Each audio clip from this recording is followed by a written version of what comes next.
Traditional geek goes back, the word goes back to the carnival days when they used to refer to people whose behavior had become so inhuman that people would actually pay money to see them. So the word, when it became a derogatory term, it was applied to folks who were just odd, peculiar, or their special interests were so out there that people couldn't relate to them.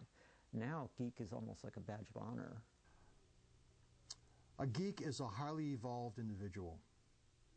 I think it's probably what we used to call nerds. And the term probably refers to someone who is above average in intelligence, who as a result has some interests that are not shared by most of his or her peers, and who may be somewhat deficient in social skills and consequently in social life. Smart, nerdy person that likes like anime and things that everyone else is too embarrassed to do. Somebody with really big headphones, a really baggy hoodie, a really big laptop, probably playing World of Warcraft a lot, probably on Ventrilo or TeamSpeak, talking to all his buddies online, drinking a lot of Mountain Dew, probably eating a lot of chips, not at the gym much because they're too busy, you know, with the clan wars and stuff like that. We're making new cheats and memes and stuff like that. So that, I mean, right off the cuff, I would think that was what a geek would be if someone were to ask me to draw one. The stereotype of a geek is usually someone who's not, you know, like pretty much the opposite of that jock archetype. Like it's either overweight or underweight, someone who maybe have bad skin or glasses, you know, wearing nerdy clothes or whatever's not fashionable, which I always found ridiculous because I found the nerdiest people not even to really look like that. My name is Paul Carson. I'm the general manager of Fantastic Planet in Plattsburgh, New York, where we've been selling comics and graphic novels for 23 years. Geek culture has changed in the last few decades in that there actually is a geek culture now. Geeks used to be people who were set apart from other people, outsiders, because their interest kind of alienated them from other people or alienated other people from them. As soon as they find other people with the same interests, suddenly there's a community. So the geekdom is what separates them from the norm, and the culture is really what unites them when they find each other. I'm Dr. Justin Gustainis. I teach in the Communication Studies Department at Plattsburgh State University. Culture, or what used to be geek, nerd culture or whatever, was science fiction.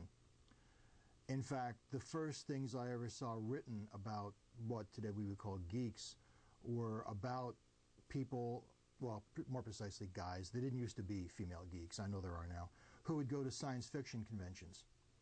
In fact, Harlan Ellison, who's a pretty well-known science fiction slash fantasy slash everything else writer, wrote an essay about that once when he was younger, and how you could always tell a typical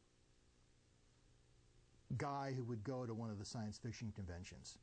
He usually had glasses, he usually had bad skin, he usually had social skills which were unevolved, and he was interested in stuff that most of his peers not only weren't interested in, but couldn't even understand. So I think science fiction is one of the first places where you start to see what we call today geek culture. You called somebody a geek, there wasn't anything positive about that. You know, you were probably focusing on the lack of social skills. These days, at least some of the times, calling somebody a geek is a compliment. It means, you know, who are you going to call to fix your computer? You know, Geek Busters.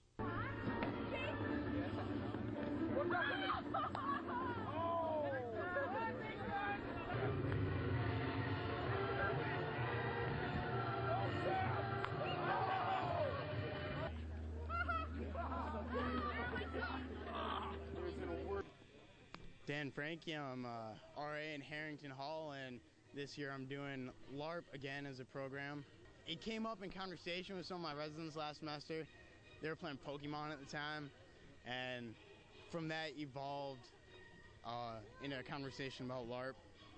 I guess we just segued from one nerdy thing to another, and I decided it'd be a good idea, and last semester is really successful, and this semester we've got at least as many kids, if not more, showing up. I would definitely say the more popular geek things have made a lot of kids more comfortable coming out doing this. Actually made it more of the cool thing than the nerdy thing that it used to be. Last year, all the signs were posted up all over the school, and a bunch of my friends, did you do it last year? Yeah. He did it last year, and a bunch of my friends did it last year, so they told us about it.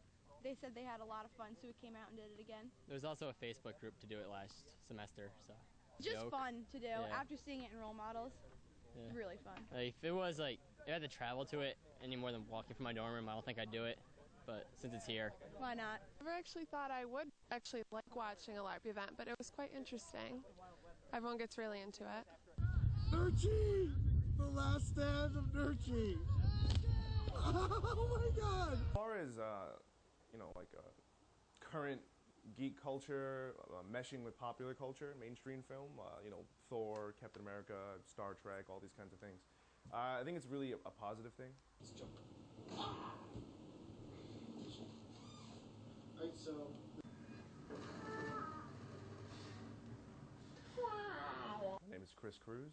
I'm a TV production major at Plattsburgh State. For some reason, people have always thought that geek culture wasn't affecting mainstream pop culture, even though things like Star Wars and Star Trek are, they're part of, everyone's lexicon. That's a huge thing in pop culture. I think the term geek will be reappropriated. It's being reappropriated now, but I think it's going to continue along that process until it's no longer a negative term. Daredevil is my favorite superhero, and I will fight anybody who says differently. Daredevil would end Spider-Man. Daredevil is the man. I've had a lot of arguments about this. I'm not a fan of Superman. I don't think anybody should be a fan of Superman. It's so corny. I don't know. I think the internet is the natural habitat of the geek. I think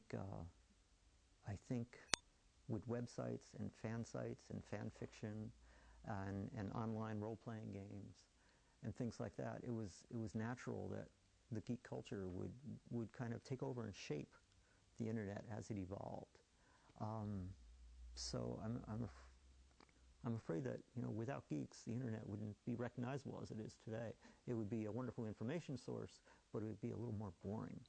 And I also think that the internet has brought out the inner geek in all of us. It's enabled us to embrace whatever strange interest we have that maybe we didn't know was so big worldwide. It's like, and I think the internet has pointed out that maybe we're all a little geeky.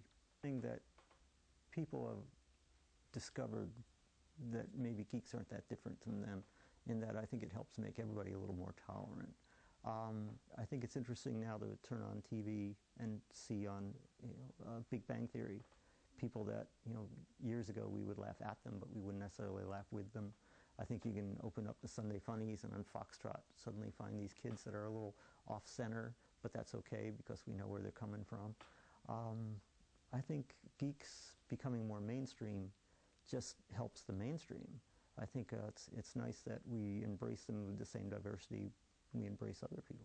More recent comic book movies, I think they're kind of bringing a new, they're bringing the underground out to to the mainstream audience that usually would just go for whatever Sandra Bullock movie is coming out or something. I think it kind of wears away that mystique, that stigma of being a geek. It's there's no reason for it to be negative. Everybody can share in that culture and enjoy it. Some people more than others, but that's the nature of the beast. It's the way it's gotta be. It is exclusive. It is no longer on sale. One day only. As the audience for urban fantasy increases, I define urban fantasy as paranormal romance without the mush. For paranormal romance increases, I think you're going to see more and more of that manifesting in popular culture. I definitely think it's going to get even better and more, mainstream. Good that it's spreading, and I think it's just going to evolve and bring people, a little bit closer. Why there's no reason for people to be so rigidly classified, There probably are more people who are into that than used to be the case, and maybe that's why there's an increased market. But it's always been there, or at least it's been there for most of the 20th century. So they're slowly making their way into the mainstream. I think the geeks are on the rise, definitely. Look forward to the day when nobody's called geek.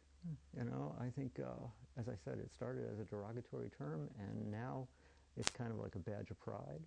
And eventually, I think we'll all reach a point where everybody just realizes that everybody's a little different. You know. I'm about to nerd out. I'm going to give you a lesson. The Ninja Turtles were a parody of Daredevil comics. In Daredevil comics, he fights the hand. He fights the hand. In Ninja Turtles, they fight the foot. The sensei that taught Daredevil everything he knows was Stick. Splinter teaches the Ninja Turtles. They wear the red bandanas based on Daredevil's red, attire, his dad's boxing gloves. It's all parody. It wasn't until TV, when the cartoon came out, that it was all colorful and fruity and stuff.